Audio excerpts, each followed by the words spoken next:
Welcome to the Insider's Guide to Finance, where we dive into stories from the front lines of financing public and private companies. I host seasoned CEOs, fund managers, bankers, brokers, and business experts who will answer your questions about how to properly engage investors, finance opportunities, and build outstanding success stories. We dig into the educational how-tos and mechanics of structuring good deals. You'll also hear about strokes of luck, tense negotiations, and the pressures of closing, while also getting insights on how to best navigate the public markets. In this interview, I connected with Jay Martin of Cambridge House. He and his team produce a number of events focused on connecting investors with small cap companies or small cap issuers. These include CanTech, the Vancouver Resource Investment Conference, and Extraordinary Future Conference. Now, by no means is this an infomercial for Jay's conferences. Instead, it's an interesting look into a very valuable part of an investor engagement strategy. You'll hear about some of the companies that really stuck out or do stick out when they participate at the conferences Jay holds. As well, we're going to get into some of the experiences that Jay's had booking speakers. For example, I was amazed when he started telling me about Edward Snowden, who he engaged as a speaker a few years back. I often think that conferences are an underappreciated medium for engaging investors. It's not that we don't know that we should be at them. It's that we miss the mark in how best to make the most of them. Jay talks about how you can maximize your conference investment, including both the pre-game and post-game strategies. When you're going to drop thousands of dollars on attending a conference, it's really worthwhile listening to the strategies Jay puts forward to make sure you get the most out of your investment. On the line, I have Jay Martin from Cambridge House. Jay, thanks so much for making the time. The work you do with Cambridge House and where you're taking that company, I'd love to hear about that and hear an elevator pitch about what you're doing. Sure, yeah, and thank you for having me on, Cory. So Cambridge House is an investment conference company, and we host events all over North America. Our purpose is to connect companies with capital. And we do this through a variety of ways, but the major mechanism is the conference business. So we presently organize events in Vancouver, Toronto, San Francisco, and Vegas. And we put about 25,000 investors through events every year. We showcase about 600 small cap, largely Canadian small cap companies. And it's a ton of fun. Yeah, no kidding. I mean, it's such an interesting thing to put on these events and bring so many people together, including the ones who have a lot of, our industry titans, if you will. What's that look like? I mean, you're just not doing regular events. What are the events from Cambridge House? And you're taking a different slant at these. Can you tell us about those? Yeah, sure. So really it's our role to gather everybody from the ecosystem and put them under one roof for 2 days. And the analogy we use or the pitch we use is, you could knock off 8 months of productivity in a 2-day period if we've done our job, because everybody you could ever want to talk to is at the show. And that can be media, analysts, bankers, retail guys, companies looking for acquisition targets or looking to be acquired. It's our role to put everybody at the table. And, there's really like 3 facets to our show. And when you walk into a Cambridge House conference, it's like walking into a marketplace, right? There's aisles of trade show exhibitors. These are issuers looking to raise capital or just communicate their message to new or prospective or existing shareholders. And that's kind of a choose your own adventure. As an investor, you can walk in and go left, go right, talk to the companies you want to talk to. I think it's one of the most valuable ways of doing diligence. These are small companies in the small cap space. That's what we work with. And talking to the CEOs and the management teams is hyper important. At every show, we have a series of workshops and speaker halls streaming content all day long. We put some sort of mainstream, higher level topics in the speaker hall and some heavy keynotes. And anybody who's got a great track record of either picking stocks, forecasting trends, they're a serially successful CEO that I want to hear from, maybe just some financial media celebrity, or they bridge the gap between the markets and a mainstream headline. Somebody like, we've had people like Edward Snowden come and speak, and he's never going to talk about small cap, but he's really interesting when it comes to privacy. And that's a big topic right now. And that's a fascinating speaker. Yeah, he was, booking Snowden we booked a lot of keynotes over the years, like thousands. So when we booked Snowden, we got a contact from a friend of mine who knew one of his lawyers, and he's got a school of lawyers. And every time we connected with his team in the 6 months leading up to the event, it was always a new Skype handle, new instructions to get through to him. We never actually got to talk to Edward Snowden until the day of the show, and so there was probably more anxiety with that one keynote than anybody else we've ever booked, because you set this up, you send a very large check away to this, to whoever, but we don't know until 5 minutes prior to the keynote. I hit the Skype button, and thankfully his head pops up, and there he is. What an interesting engagement. I mean, I'm assuming that he was not in person. He would have done it from his whereabouts in the world. That's right. Yeah, he was in Moscow, so he Skyped in, and that's how he does it.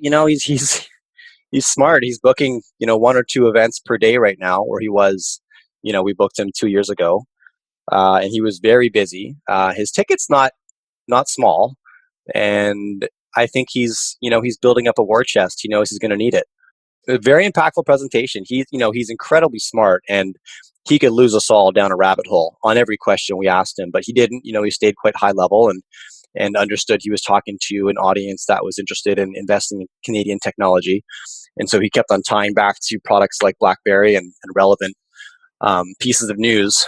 And when we wrapped up, it was Bruce Croxon from the Dragon's Den who held that Q&A, and his final question was, he's like, "So my kids just watched your movie." This is right after the Hollywood flick just came out, and he said, "Now they're very worried about you. Like, this is the final days of the Obama presidency. He's offering a bunch of pardons.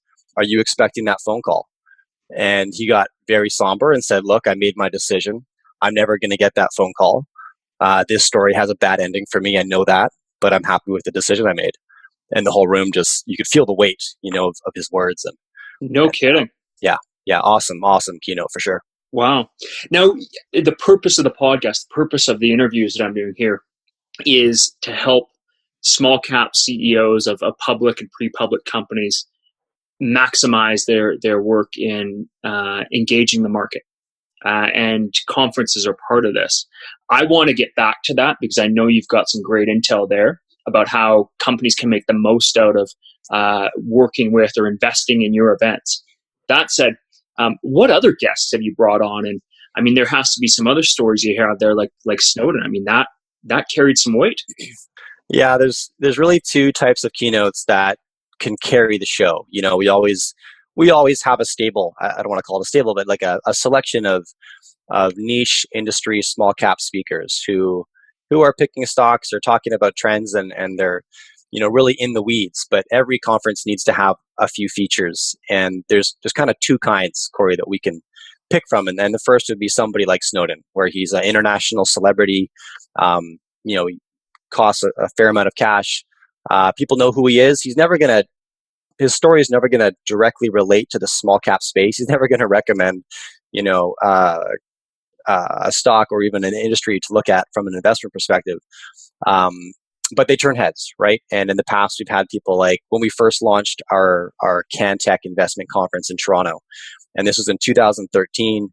Back then, it's hard to imagine today, but there really wasn't a tech sector in Canada that anybody in the public markets was investing in. This is before cannabis, to be honest, and we decided to take a crack at it. And in 2013, the big face that kind of tied Canadian technology to the mainstream was Commander Chris Hadfield of the International Space Station. And so, of course, we'll bring in people like that because they're exciting and they're headline makers, and people want to hear from them.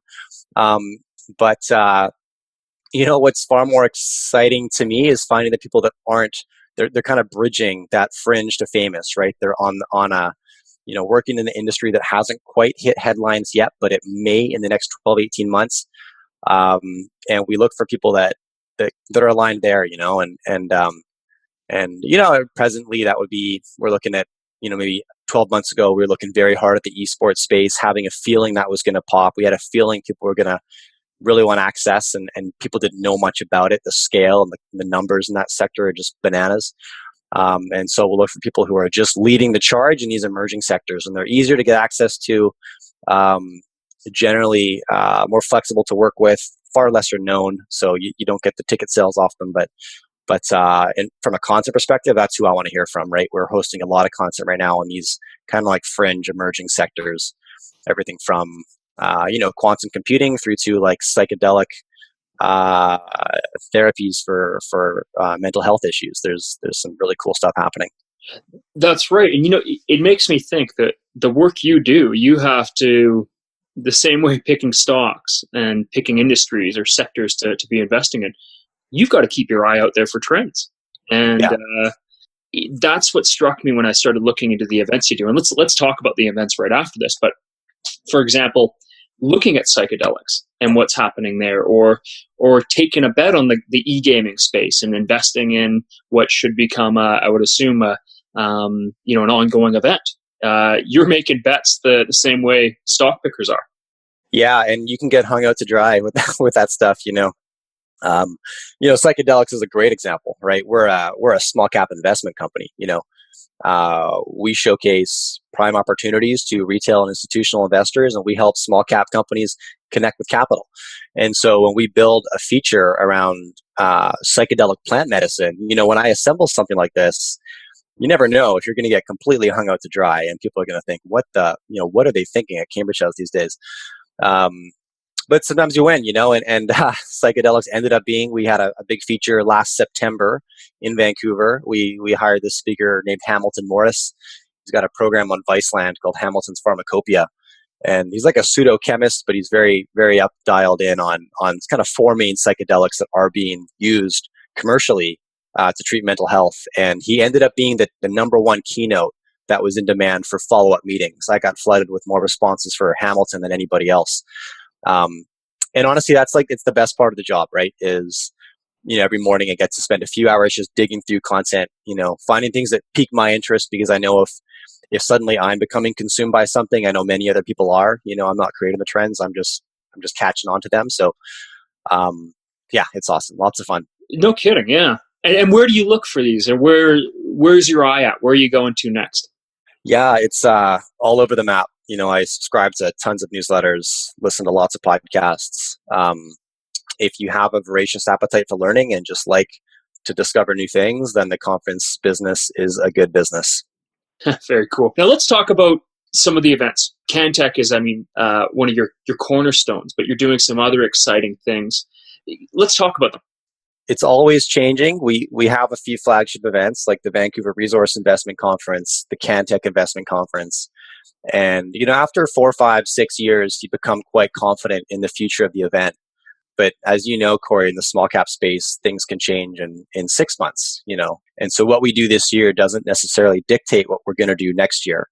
Right now, I have conferences in Vancouver, in San Francisco, in Toronto, in Las Vegas. But we've been all over Southern California, Washington, Montreal, Calgary.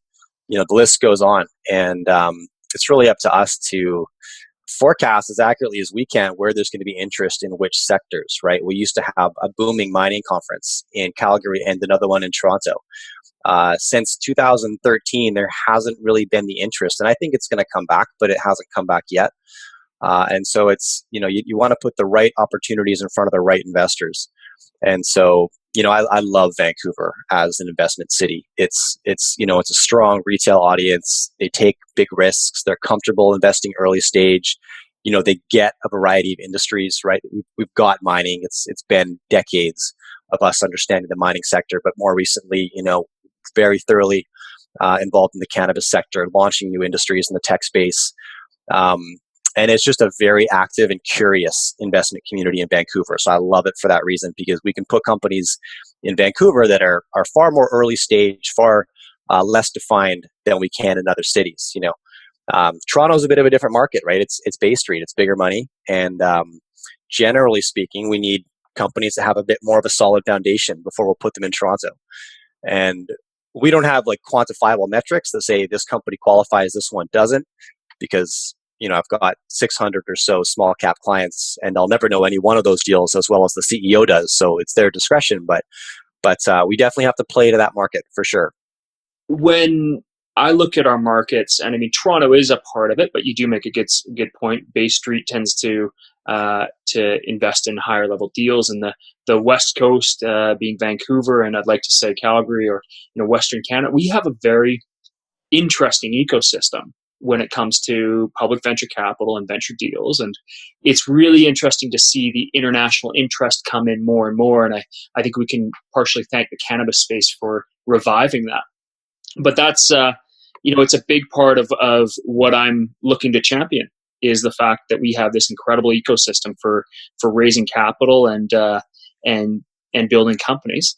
That said, I'm going to take this into a question. That is, the companies that invest in your conferences, who stands out, and what do they do best compared to perhaps others who participate but could do better things than others? Yeah, that's a great question. And sometimes luck's on your, or time is on your side, right? And you're one of the first companies building something cool in the blockchain space, and it happens to be September 2017.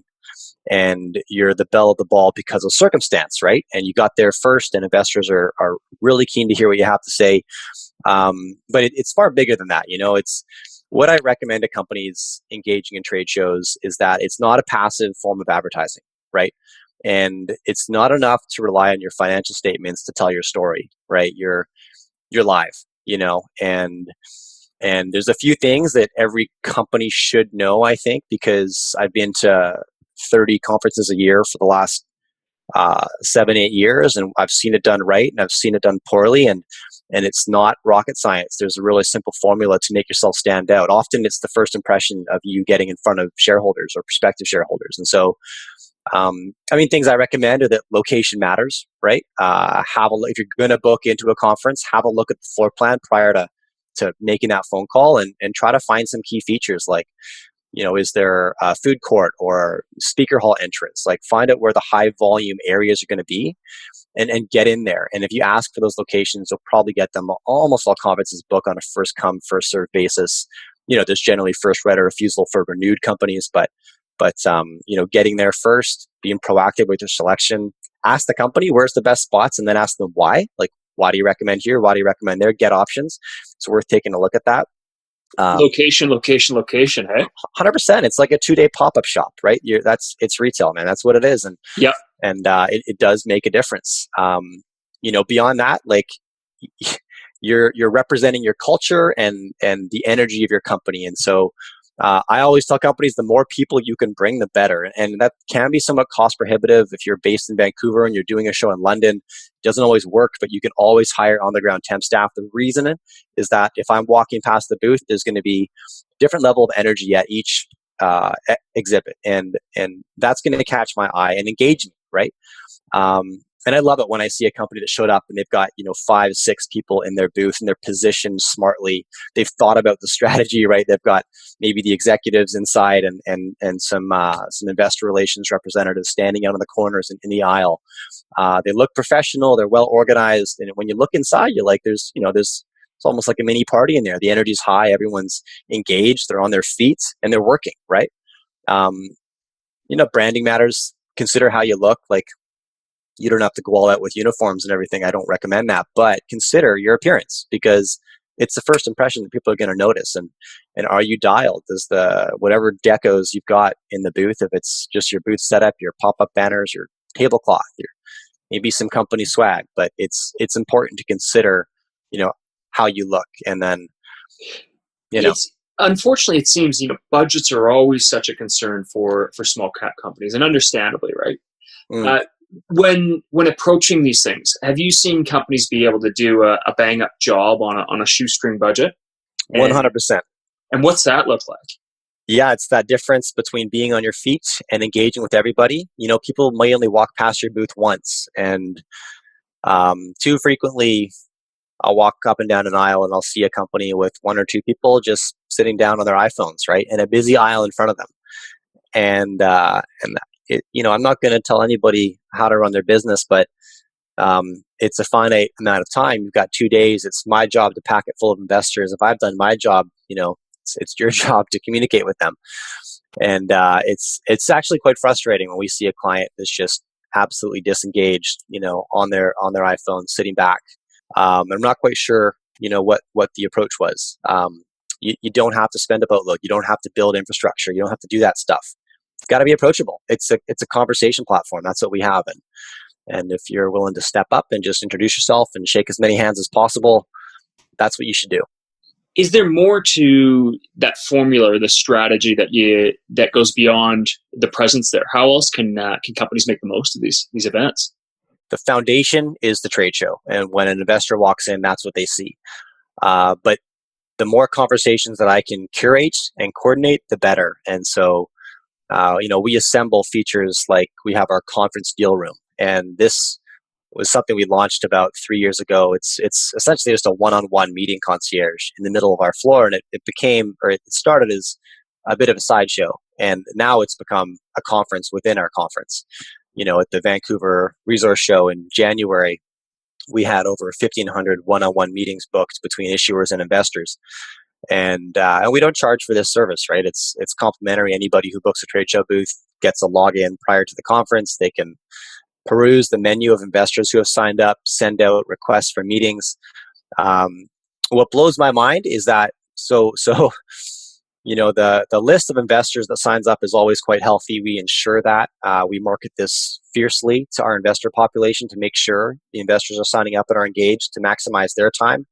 In addition to that, we have a kind of a private investment club. I call it the Pangaea Club, and this is like a hosted investor program. At each event, we're actually hosting maybe 12 to 24 investors from all over the world, and we fly them in. We take care of their accommodation because I know that they're super active in the small cap space, and I want them at as many of my shows as possible, meeting with as many of my clients, and they're on that list. And all a company has to do prior to the show is log on, peruse the list, and send out requests. And if there's certain people you want to get to know, call us. That's what we're there for. We're there to make those introductions.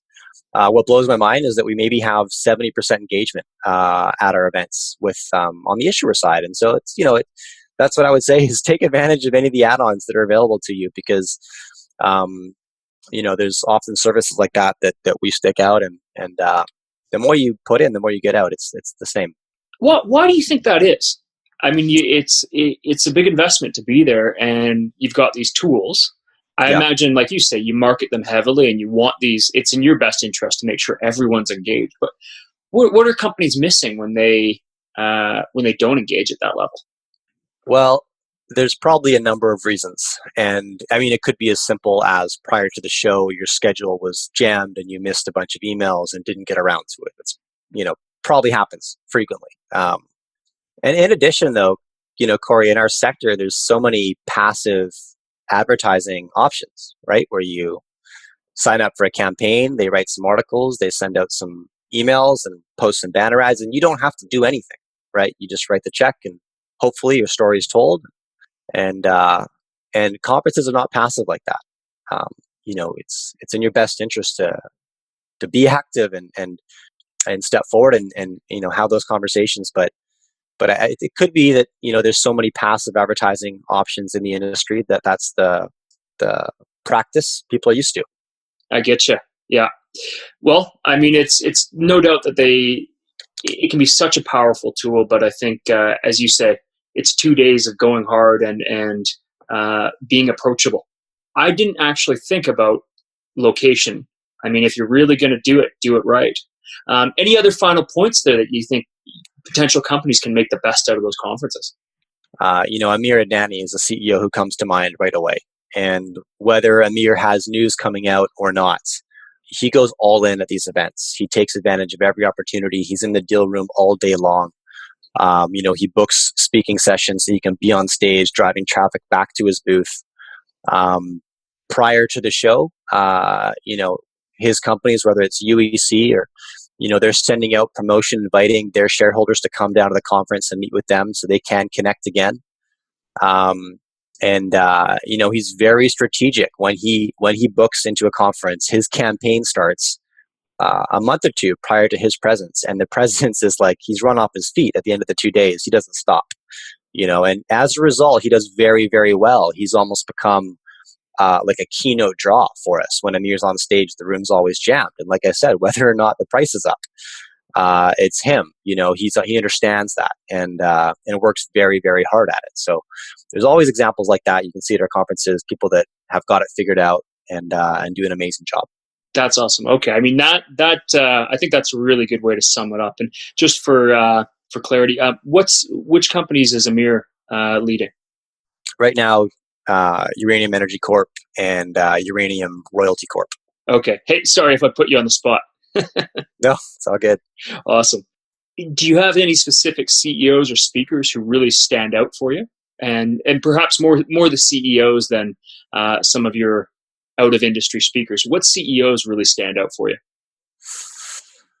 Yeah, Amir right away comes to mind as somebody who is incredibly persistent with his agenda, and he's fierce with his pitches. When you hear him speak, you want to buy in. He's a great salesman in addition. Individuals that I'm quite close to in the sector, I work very closely with Marin Katusta. He's been a mentor of mine for the last 4 or 5 years. And I've taken a lot of my investment philosophy from him.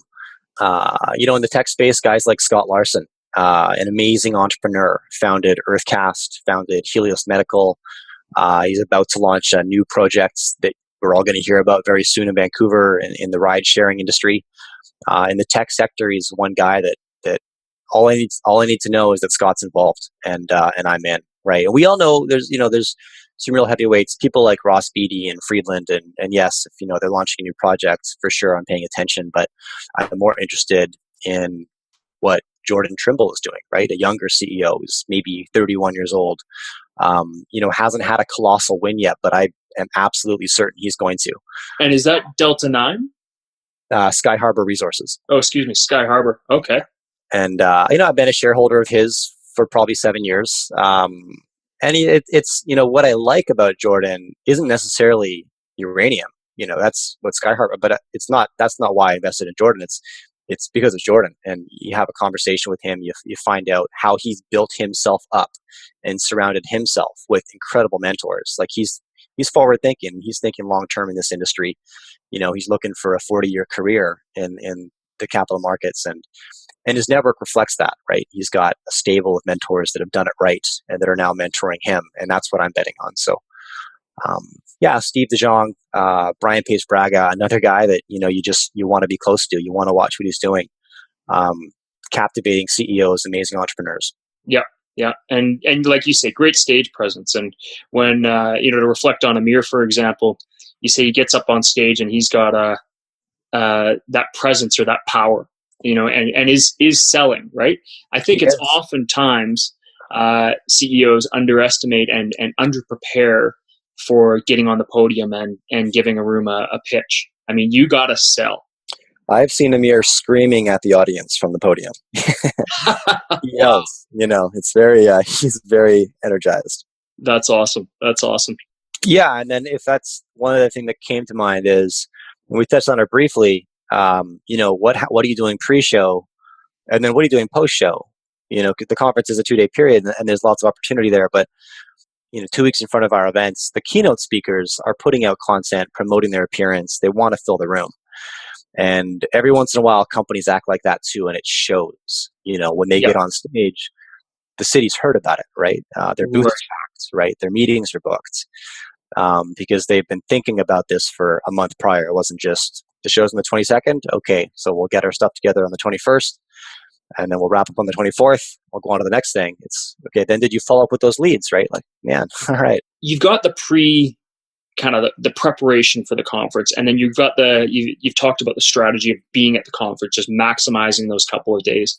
What about post conference? What are you seeing companies are doing best, and what should they be doing? The follow-up campaigns are hyper important and often the most neglected, which makes sense, right? If you just exhibited at a 2-day event and there was a day of setup, and evening receptions, you're probably quite exhausted and want to take some time off or just have a quiet day in the office. But we do our best to really build up the material companies can share after the event. Everything that happens on our stage, for example, is filmed, recorded, great quality, and companies get a copy of every presentation they give. We post this, to our video channel. We've got close to 60,000 subscribers that watch this content, but I'm surprised how many companies choose not to share it independently, and I recommend they do. Right, send this out to your email list. Take all the content we created together at the conference, whether it was a panel discussion or solo presentation, and distribute this. Right, put your shoulder behind it. The leads that are generated often won't be the proactive part of the relationship. Right, it's shocking how frequently I'll connect with an investor post show who was in our deal room taking meetings, and they'll mention a specific company to me and say, I met with this company, and the story was actually quite compelling. But it's been 2 weeks. I gave him my card. He hasn't called me. Right. And so, it's you got to build that into your strategy. The show itself, certainly. The pre-show, equally important. And, if you look at our content, like our keynote roster 2 weeks prior to our event, look these guys up. They're heavily marketing their appearance. All of our keynotes. They're on Twitter, Instagram, LinkedIn, Facebook, email campaigns, writing articles about what they're going to talk about, because they know they're in the promotion game, and they're doing their best to market their appearance. And every once in a while, we see a public company CEO treat their appearance the same as if they were a keynote, and it shows. 2-3 weeks prior to the event, they're distributing content. They're sending out press releases to let people know what time and when they're going to be speaking and what booth number they're in. And then it's very easy to pick these companies out at the conference, because when they're on stage, the room is packed and the traffic at their booth is heavy. And then, it's about leveraging all those new conversations post show. It's a lot of work, right? To take that stack of business cards and email addresses and follow up, but it's 100% critical. Perhaps this is, I don't want to be putting work on your plate, but do you have resources in and around there of a best practices playbook? We do. We prior to an event, we'll send out, exactly that, right? It's kind of the 4 things I mentioned. How best to execute day of. More people is better. Consider your coordination when it comes to decoration and branding. Choose gimmicks over swag. I say no one needs another branded pen, but if you've got some sort of an activity at your booth that will engage people, I recommend that. Sign up for the deal room, book these meetings, do it now, get in there first, right? Make sure your schedule's jammed. Another question, and this is more of on a personal side, you get a really interesting perspective into these companies. And along the same vein of the CEOs who present incredibly well and leave an impact, what about the ones that you see and you personally invest in? What do you look for? Yeah, it all comes down to the entrepreneur for me. Every single time. It doesn't matter what the industry is doing. If it's popping and the sector looks good and the company's got this exciting story, I want to know who's going to make the decision when things get really challenging, and how do they act. And what the conference business does, and I'm super fortunate I get this perspective, but anybody can that attends, is you get to see how individuals perform in a crowd, how they perform during excitement. And, it's kind of maybe silly, but I honestly look for who's leaving the reception at 10 p.m. after they've had a bunch of conversations, and I look at who they're talking to and who's shutting the bar down at 3 o'clock, right? And that stuff matters to me, right? I do want to work with professionals. And so I notice, who's at the coffee shop outside the conference at 7 a.m., meeting with the keynote speaker, meeting with investors, maximizing the opportunity while somebody's in town. Behavior does speak volumes to me, and the conference is where you get to see that on display, because probably what you see is generally what happens, outside of the room as well, right? Mm-hmm. What an interesting perspective there. Yeah, that how they're conducting themselves, the intensity they have there would very likely represent the same intensity of what they do with their business. Fascinating. Jay, is there anything else you'd like to share? You work in a very interesting space and have some great experiences. Is there anything else you'd like to share? Well, I'd share a couple of new projects we're working on, and one specifically that I'd love to create more awareness for is the Pangaea Club. And the Pangaea Club has become like Cambridge House's private investing club. But what this really is, we look at the investors that attend our events throughout the year. And if we put 25,000 people through conferences every year, there's a small percentage of that are either, super high net worth or super active in the small cap space, or maybe just investors that I like spending time with, to be honest with you. But we We build them into our Pangaea Club, and they become a hosted investor at future events. We fly them out. We take care of their accommodation. We curate their meeting schedules so they can look at the list of issuers and handpick, or they can say, I'm only looking for deals in the virtual reality space, or I'm only looking for lithium deals, or whatever it is, and we'll handpick and make some nominations. And it's tons of fun. We have club events. We have a club conference in Vegas in June. It's coming up in a few weeks. It's only open to members of the Pangaea Club, and we fly them all to Vegas. We've handpicked about 40 companies from all over, junior mining, cannabis technology, for these guys to have a look at. But it's an international crowd. That's where the name Pangaea comes from.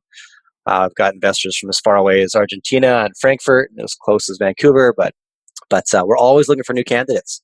It's not it grows slow because the nature of the club is built on personal relationships. Anybody that attends has had dinner with myself or my VP Steve.